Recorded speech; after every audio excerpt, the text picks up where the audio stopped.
एक एक चम्मच तो धीरे धीरे फर्क नजर आएगा। ये फसल का भी ऐसा ही है, पूरा पानी भर करके फसल को डुबो देने से फसल अच्छी होती है ऐसा नहीं है। बूंद बूंद पानी पिलाया जाए तो फसल ज्यादा अच्छी होती है। पर ड्रॉप मोर क्रॉप।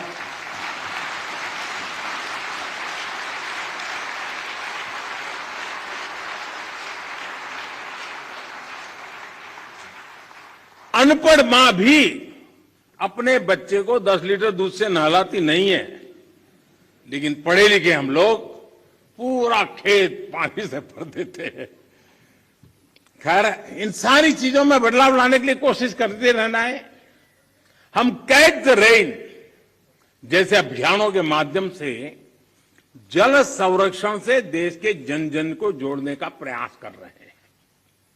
इस साल मार्च में ही देश में 13 बड़ी नदियों के संरक्षण का अभियान भी शुरू हुआ है। इसमें पानी के प्रदूषण कम करने के साथ साथ नदियों के किनारे वन लगाने का भी काम किया जा रहा है। और अनुमान है कि इससे भारत के फॉरेस्ट कवर में 7,400 स्क्वायर किलोमीटर से ज्यादा की बढ़ोतरी होगी। बीते 8 वर्षों में भारत ने अपना जो फॉरेस्ट कवर 20,000 स्क्वायर किलोमीटर से ज्यादा बढ़ाया है, उसमें ये और मदद करेगा।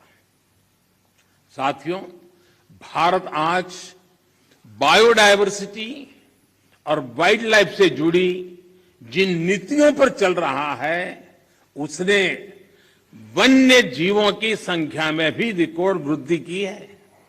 आज चाहे टाइगर हो, लायन हो, लेपर्ड हो या फिर एलिफेंट, सभी की संख्या देश में बढ़ रही है।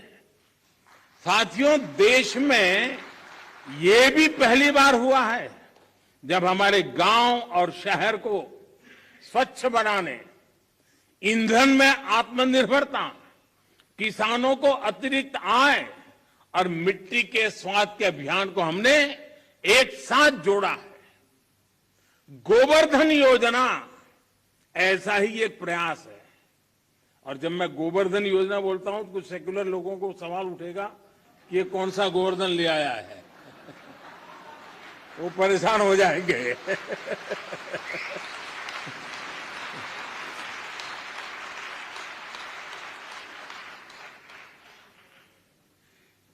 इस गोवर्धन योजना के तहत बायोगैस प्लांट्स गोबर और खेती से निकलने वाले अन्य कचरे को ऊर्जा में बदला जा रहा है। कभी आपको काशी विश्वनाथ के दर्शन के लिए जाएं तो वहां एक गोवर्धन का भी प्लांट कुछ किलोमीटर दूरी पर लगा है, जरूर देख के आइए। इससे जो जैविक खाद बनती है वो खेतों में काम आ रही है। मिट्टी पर अतिरिक्त दबाव बनाए बिना हम पर्याप्त उत्पादन कर सके, इसके लिए बीते 7-8 सालों में 1600 से ज्यादा नई वैरायटी के बीज भी किसानों को उपलब्ध कराए गए हैं। साथियों, नेचुरल फार्मिंग में भी हमारी आज की चुनौतियों के लिए एक बहुत बड़ा समाधान है। इस साल के बजट में हमने तय किया है कि गंगा के किनारे बसे गांवों में नेचुरल फार्मिंग को प्रोत्साहित करेंगे। नेचुरल फार्मिंग का एक विशाल कॉरिडोर बनाएंगे। हमारे देश में इंडस्ट्रियल कॉरिडोर हमने सुना है, डिफेंस कॉरिडोर हमने सुना है। हमने एक नया प्रारंभ किया है गंगा के तट पर एग्रीकल्चर कॉरिडोर का, नेचुरल फार्मिंग का। इससे हमारे खेत तो केमिकल फ्री होंगे ही, नमामि गंगे अभियान को भी नया बल मिलेगा। भारत वर्ष 2030 तक 26 मिलियन हेक्टेयर बंजर जमीन को रिस्टोर करने के लक्ष्य पर भी काम कर रहा है। साथियों, पर्यावरण की रक्षा के लिए आज भारत नए इनोवेशंस, प्रो एनवायरमेंट टेक्नोलॉजी पर लगातार जोर दे रहा है। आप सभी ये जानते हैं कि प्रदूषण कम करने के लिए हम BS5 नॉर्म पर नहीं आए, बल्कि BS4 से सीधे BS6 पर हम जंप लगा दिया। हमने जो देश भर में LED बल्ब देने के लिए उजाला योजना चलाई, उसकी वजह से सालाना लगभग 40 मिलियन टन कार्बन एमिशन कम हो रहा है। सिर्फ लट्टू के बदलने से घर में अगर सब लोग जुड़ जाएं, सबका प्रयास कितना बड़ा परिणाम लाता है। भारत फॉसिल फ्यूल पर अपनी निर्भरता को कम से कम करने का प्रयास कर रहा है। हमारी ऊर्जा जरूरतें रिन्यूएबल सोर्सेज से पूरी हो, इसके लिए हम तेजी से बड़े लक्ष्यों पर काम कर रहे हैं। हमने अपनी इंस्टॉल्ड पावर जनरेशन कैपेसिटी का 40% non fossil fuel based sources से हासिल करने का लक्ष्य तय किया था। ये लक्ष्य भारत ने तय समय से 9 साल पहले ही हासिल कर लिया है।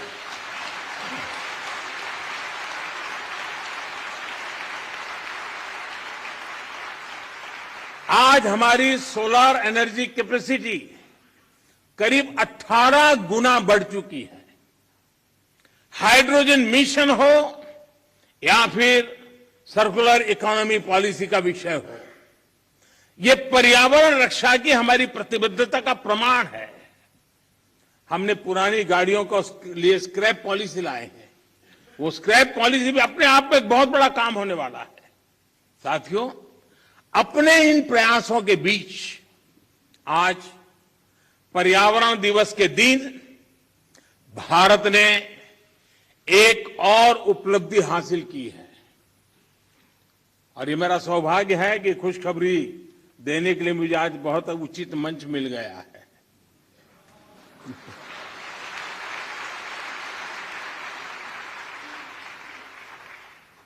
भारत की परंपरा रही है कि जो यात्रा करके आता है उसको छूते हैं तो आधा पुण्य आपको मिल जाता है।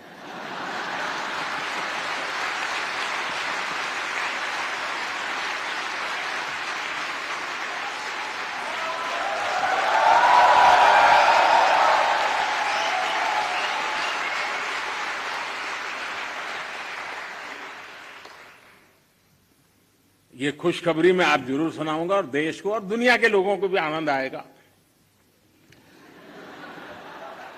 हाँ, कुछ लोग आनंद ही ले सकते हैं।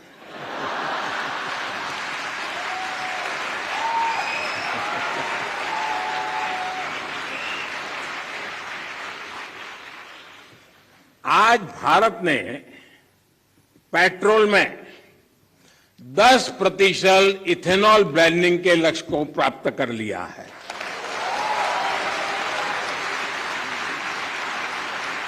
आपको ये जानकर भी गर्व की अनुभूति होगी कि भारत इस लक्ष्य पर तय समय से 5 महीने पहले पहुंच गया है।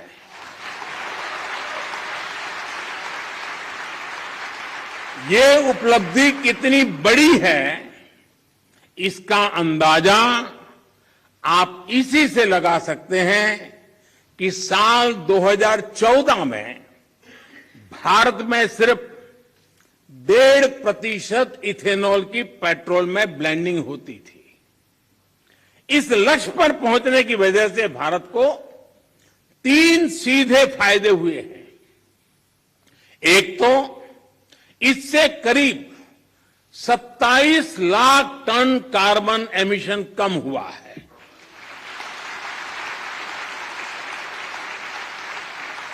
दूसरा, भारत को 41,000 करोड़ रुपए से ज्यादा की विदेशी मुद्रा की बचत हुई है। और तीसरा महत्वपूर्ण फायदा, ये देश के किसानों को इथेनॉल ब्लेंडिंग बढ़ने की वजह से 8 वर्षों में 40,000 करोड़ रुपए से भी ज्यादा आय हुई है।